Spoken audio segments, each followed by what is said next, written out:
Rentrée parlementaire du 16 septembre 2024 au Palais du Peuple, l'Assemblée nationale a ouvert ses portes et a accueilli les députés qui étaient en vacances parlementaires, ainsi que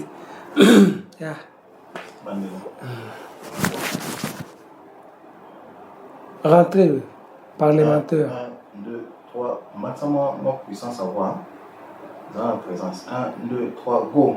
Rentrée parlementaire du 16 septembre 2024 a accueilli au Palais du Peuple les députés nationaux qui sont rentrés et se présentaient devant les temples de la paix.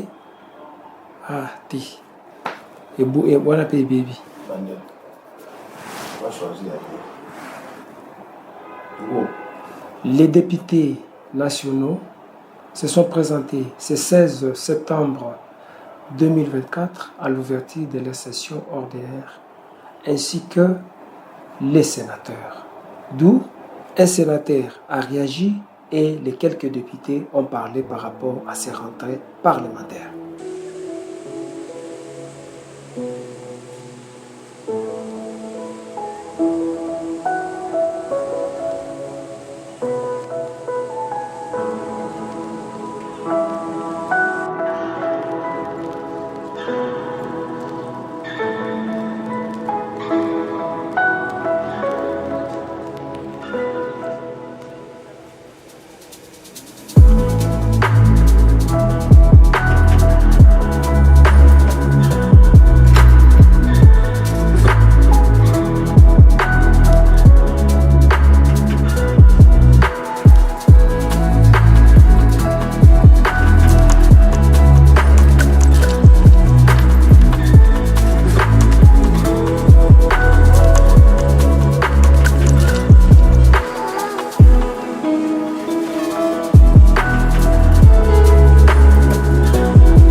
Voilà, nous sommes là et nous avons constaté il y a la situation sécuritaire et humanitaire qui laisse à désirer. À Goma, ça ne va pas. À Goma, il y a une obscurité qui ne dit pas son nom. Il y a une obscurité généralisée. Moi, je me dis que c'est l'une des causes qui fait à ce qu'il y ait des criminalités. Vous voyez, même avant-hier, je pense, les samedis, il y a eu des cambriolages à presque 200 mètres de la mairie de Goma. Imaginez, si on doit se bouer, on doit cambrioler les animateurs qui sont censés protéger le peuple. Alors là, on se dit, la sécurité qui est là mérite une attention particulière vis-à-vis de nos autorités. Voilà, et puis il y a beaucoup d'autres problèmes. L'économie de Goma elle est aussi menacée par les étrangers. Nous avons constaté qu'il y a des gens qui viennent sans qualité. Pourtant, l'ordonnance de 1990 et de 2012 régularise qui doit faire des petits commerces, qui doit avoir des patentes pour exercer les commerces au sein d'une région comme le Congo. Voilà, nous déplorons cette façon de faire et nous avons déjà révisé le rapport sur le climat et les autorités pour voir l'essentiel à prendre. Mais cependant, tous les ministres qui ont la charge de régler ces problèmes, nous ferons tout pour les atteindre, pour que chacun, à son niveau, nous explique en fond pourquoi cette persistance des problèmes, pourquoi ça persiste. Voilà, et puis mes amis, le reste, nous venons et on ne sera pas tout dire ici. Merci, merci mes frères. Merci. Unaweza tupatia kifupi Mswahili juu babaze zako zisikie mzuri? Asante ndugu, tunatoka Goma kwa vacances parlementaires. frontiere, tuliona mingi kule hali iko mbaya, haiko mzuri. Mji wa Goma iko inakuwa na watu wengi wanatoka kando kando kukimbia vita. Tulisikia kuna kazi kupali kando kando Rushagara epi Kanyaruchinya ainsi de suite. Sasa mugini inakuwa na watu mingi, watu mingi hawakuwa kontrole. Wamama wadada wanaanza kutembea barabarani kutafuta gisi ya kuishi. Ndio maana tuna denonse ile na tunasema wamilisi wenye kuhusika na ile waangalie hilo jambo kwa haraka, kwani watu wanasumbuka.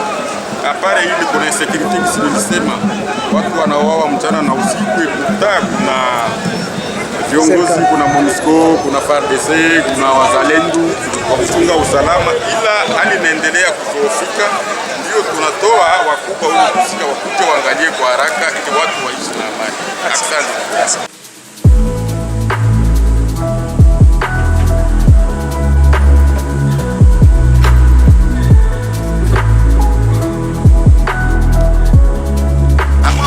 Na societe kama hakuna amani. Basi tumepima, tunaenda huku na kule, utakuta kitu ambao mko mmeganye, na wanakuambia no, tungipata kwanza assurance tu ya amani. Yaani tunataka sana government tusaidie kuleta amani pale, tulete investisseur mingi pale. Dans la biso Vital Kamerhe autour. Zaite tusepeli parce que atim mingi nini na attention na est. Obike Est la République ndeko sala vraiment le gros ya budget to sala là. Donc Nord Kivu, Sud Kivu pays Ituri et qu'on au moins place de choix quand ya budget oyo maimatali mbongo maimatali conditions ba soda maimatali conditions sociales ya batu. Donc to sepeli magas parce que nano to mona te session budgétaire heureusement que naza nano ya sika quand ya législature mais le col a émo accent sur l'est de la République, en l'occurrence Nord Kivu, Sud Kivu na Ituri. To sepeli makasi parce que tokoyambaika na mabomu na maloba na ye. Nous sommes venus de la base et c'est tout le monde qui réclame la paix. Et cette paix là doit être retrouvée. Et le président de l'Assemblée nationale, l'honorable Vital Kamerhe, vient de nous rassurer qu'il mettra son accent sur la paix à l'est, entre autres le Nord Kivu, le Sud Kivu et l'Ituri, où le gros du budget devrait être consacré. Alors nous attendons quand on va nous appeler pour la suite budgétaire, on viendra voir ce qu'il a prévu pour ça. On a même vu la participation du président de l'Assemblée nationale du Côte d'Ivoire. Est-ce que sa présence peut vous dire un peu? Oui, cela prouve que la RDC a maintenant des relations avec d'autres pays francophones. Vous savez qu'avant, ce n'était pas comme ça. Je pense que vous êtes d'ici, vous avez vu que toutes les sessions d'ouverture de septembre, on n'avait jamais connu de visiteurs de marque comme celle-là. Alors, nous sommes confiants et convaincus que ce que lui-même a dit devant son hôte, il va l'exécuter. Pour conclure, il s'est martelé encore concernant la guerre de l'Est. Il a martelé sur la guerre de l'Est. Moi, je suis élu de Beni, l'un des élus de Beni. Nous sommes élus avec l'honorable Arsène Mwaka. Beni réclame seulement la paix. Le développement viendra de soi-même. Et comme lui-même a dit que dans le budget de septembre, de la 7 budgétaire, il aura à mettre l'accent sur le Nord Kivu, d'Obeni inclus. Et il y aura maintenant un budget consistant qui va garder l'armée, qui va regarder aussi les sociales de nos électeurs.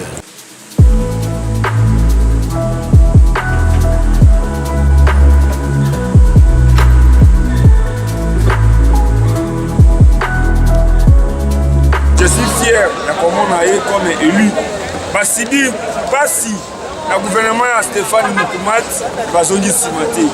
L'élo, il y a un honorable consul à se retrouver dans l'Assemblée nationale. C'est là que je demande tous les Samarois, aux étudiants, aux autres de Kinshasa, l'élo Bango, Babundi dans la province.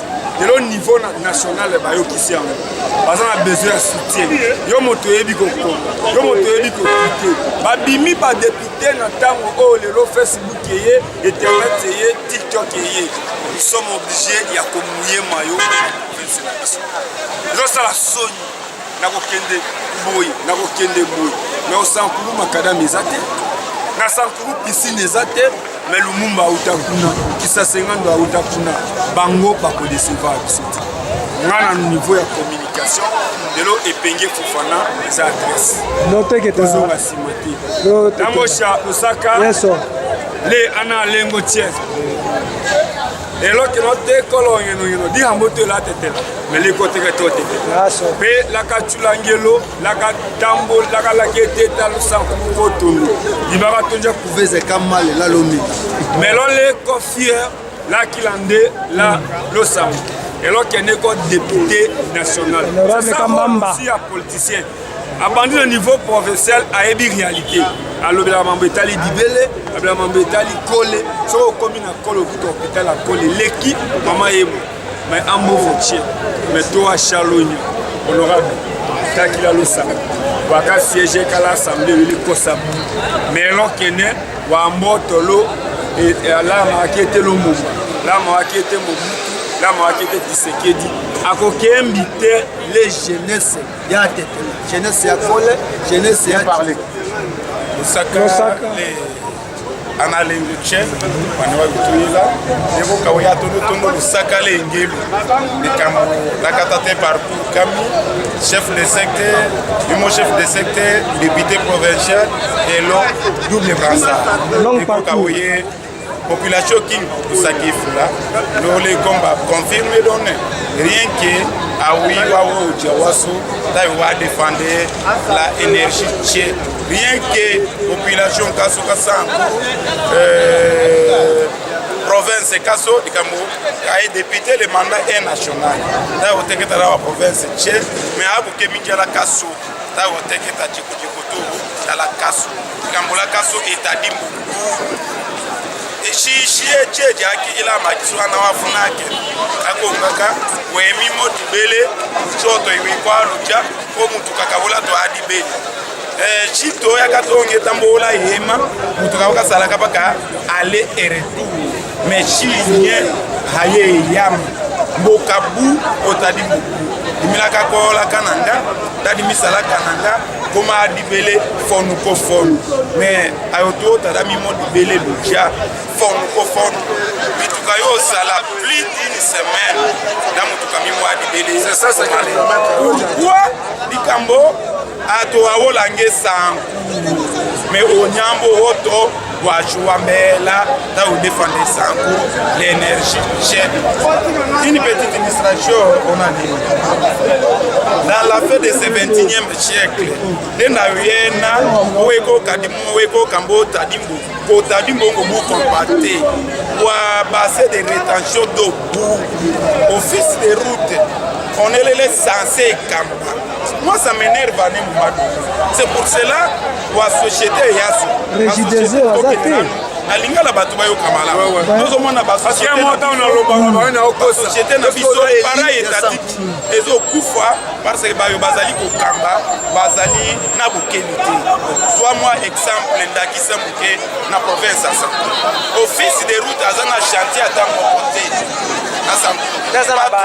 patron ya nzela ezali office mais bato wana baja wana baza kufutama na l'état congolais OVD office de route okonzaka mokonzi école apesi mituka plus de 16 batracteur na bacamion 9 okuta yango eza na elongo na emblème ya effigie ya tata mokonzi école eza na kati mituka ya sika oyo asalaki commande oyo eyaki na Congo na Kinshasa ememami na province ya cher patricité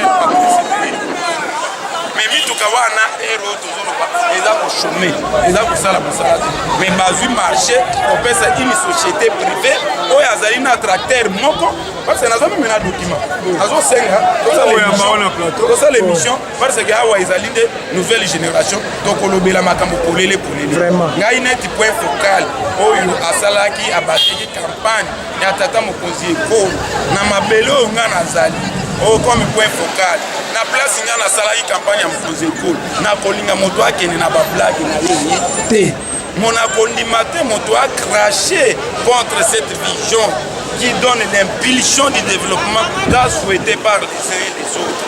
Mokuta, office de route, a signé, a cédé, marché dans la société par étatique. Oui, société par étatique, a cédé, marché dans la société privée plutôt. oyo ezali eris mais eris wana ezali na mutuka moko na chantier na Benadibe lelo ndenge tozoloba awa yo yebi ke mokonzi ekolo alobi consolider les acquis mais CEP Congo ezolimwaka onatra eza na kolimwaka mais bato oyo bapesami ndingisa ya kosala nzela wana bazwi bafandeli makambo bamoni eti Sankuru ezala ya liboso ya soka afandeli yango bakolobela yango te nde une question orale eza en gestation contre le DG de l'office de route mpona toya bokoyeba socle ya engagement na ye ayebisa baimboka ayebisa tata mokonzi ekolo le pourquoi mituka ya tata mokonzi ekolo atindaki eza koshome na Sankuru le pourquoi ye azwaki marché acede ye azosala mosala nini na Sankuru.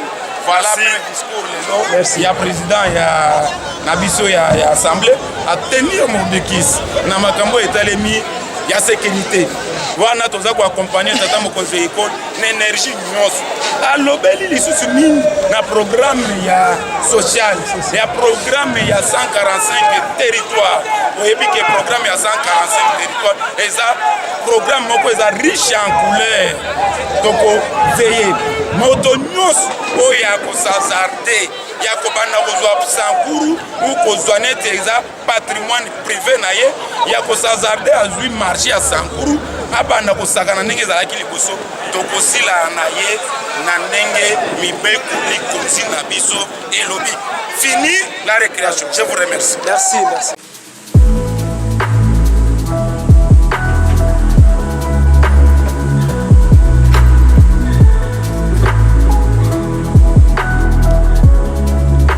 C'est une fois dans un voie sur le plan économique, social aussi. On a retenu plus.